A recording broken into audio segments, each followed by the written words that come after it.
Sa iba pang balita, hindi dapat manguna sa hearing ng extrajudicial killing ng nagdaang administrasyon si Senator Bato de la Rosa dahil kaalyado niya si dating Pangulong Rodrigo Duterte.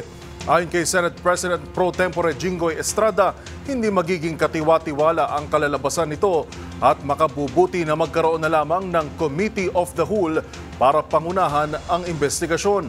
Ang iba pang detalye sa ulat ni Kyle Bulyas.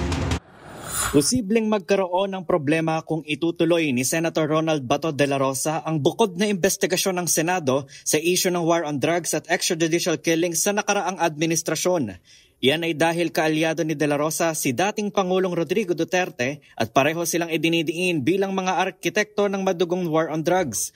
Sa programang 2x2, sinabi ni Senate Pro Tempore Jinggoy Estrada na maaaring magkaroon ng kulay ang kanilang pagdinig na pangungunahan mismo ng komite ni Bato. Ani ay hindi magiging katiwa-tiwala ang kalalabasan ng investigasyon kung ang mangunguna rito ay siya ring itinuturo ng mga resource person sa nagpapatuloy na investigasyon ng Kamara. Dahil dito, sinabi ni Estrada na mas makabubuti kung magkakaroon na lamang ng Committee of the Whole para pangunahan ng investigasyon.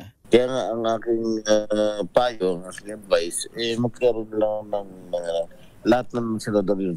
At siguro, mamili na siguro si Senator Bato ng ibang senador na mag-handle o mag-lead ng investigation. Kung hindi naman anya magkakaroon ng Committee of the Whole, maaari naman magkaroon ng subcommittee ang Committee on Public Order and Dangerous Drugs kung saan ibang senador ang magpe-preside ng pagdinig. Para sa MBC TV Network News, ito si Kyle Bulyas, una sa Pilipinas, una sa Pilipino.